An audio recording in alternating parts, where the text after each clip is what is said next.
नमस्कार, स्वागत आहे माझ्या यूट्यूब चॅनलमध्ये आणि सर्वांना खूप खूप खूप शुभेच्छा नवीन वर्षाचा. Happy new year to all my subscriber. आणि सगळ्यांना खूप मस्त जाऊ दे 2024. प्रत्येकाची इच्छा मनोकामना पूर्ण होऊ दे हीच मी प्रार्थना करते. आणि तुम्ही सगळे कसे आहात? नवीन वर्षाची सर्व काय काय तुम्ही संकल्प वगैरे केलंच असेल तर सगळ्यांचे संकल्प पूर्ण होऊ दे. आज आपण फेशियल बघणार आहोत. फेशियल एकदम इझी आहे आणि जे काय आपलं थंडीमध्ये आहे थंडीचंच आपलं सीझनचंच फेशियल मी सांगणार आहे. आणि तुम्ही घरच्या घरी करू शकता, काही सामान लागणार नाही याचं. फक्त घरचेच आपलं जे काही सामान आहे किंवा तुम्ही रेग्युलर जे यूज करता त्यातलंच आहे हे सामान. त्यातलं पहिलं तुम्हाला करायचं आहे क्लिन्झिंग नंतर तुम्हाला करायचं आहे स्टीम घ्यायचे. स्टीम नंतर तुम्हाला व्हाईटर्स ब्लॅकहेड जे काय असेल ते काढायचे. त्याच्यानंतर तुम्हाला स्क्रब करायचे आणि स्क्रब झाल्यानंतर तुम्ही मॉइश्चरायझरमध्ये तुमचे घरी जे काय मॉइश्चरायझर तुम्ही क्रीम वापरता ते क्रीमने तुम्हाला मसाज करायचे 10 ते 15 मिनिट.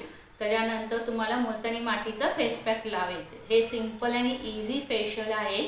आणि मॉइश्चरायझर तुम्ही कोणतंही घेऊ शकता, निवेचं घेऊ शकता किंवा मग बोरोलिन घेऊ शकता, बोरो प्लस घेऊ शकता, लॅक्मीचं मॉइश्चरायझर घेऊ शकता किंवा जे काही तुम्ही मॉइश्चरायझर वापरताय आता तेही तुम्ही ते थोडंसं क्रीम घेऊन तुम्ही त्याचा मसाज करू शकता. 10 ते 15 मिनिट त्याचा मसाज करायचे. आता तुम्हाला प्रश्न असेल की मसाज कोणता करायचा, तर मसाज मी तुम्हाला जे सांगितले फेशियलचे क्लीनअपचे जे काही स्टेप मी सांगितले तुम्हाला ते स्टेप तुम्हाला फेशियलच्या मसाजमध्ये यूज करायचे.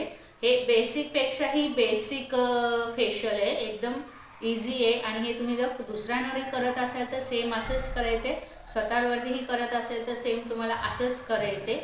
2 मिनिट क्लिन्झिंग करून घ्यायचे. त्याच्यानंतर तुम्हाला स्टीम घ्यायचं आणि स्टीम फक्त 5 मिनटं घ्या. 5 मिनटं जास्त घेऊ नका कारण स्किन खूप ड्राय होईल.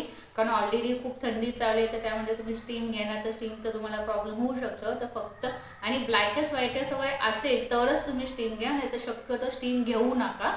डायरेक्ट तुम्ही क्लिन्झिंग नंतर स्क्रब करा.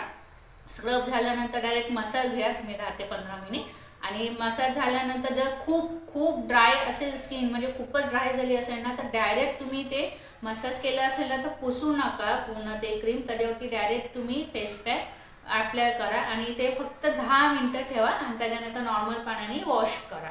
हे तुम्हाला फेशियल करायचे.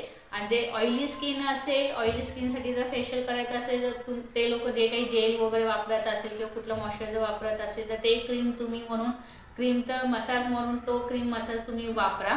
त्यानंतर पण ऑइली स्किननेही स्टीम घेऊ नका. जर वाटतंच आहे की बाबा स्टीम म्हणजे ब्लॅकेस व्हाईटेस खूप आपलं नाकावरती वगैरे आहे किंवा इथं वगैरे असेल तरच मग तुम्ही ते ब्लॅकेस व्हाईटेस असेल तर स्टीम घ्या, नाही तर शक्यतो स्टीम घेऊ नका.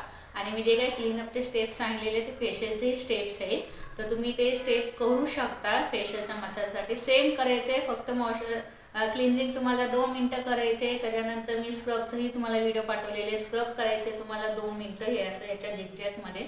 त्यानंतर तुम्हाला मसाज करायचे 10 ते 15 मिनटं. मसाज झाल्यानंतर तुम्हाला फेस पॅक लावायचे. फेस पॅक कुठलंही स्किन असू दे, ऑइली स्किन असू दे, ड्राय स्किन असू दे, तुम्हाला फक्त 10 मिनटं ठेवायचे पॅक. त्याच्यावरती जास्त ठेवू नका कारण स्किन खूप ड्राय होईल. आणि ज्यांचे खूप ड्राय स्किन आहे ते लोक डायरेक्ट पॅक लावायचे क्रीम वगैरे न पुसता मसाजचं. आणि कसा वाटला व्हिडिओ नक्की कळवा, सबस्क्राईब करा, लाईक करा आणि शेअर करा. बाय.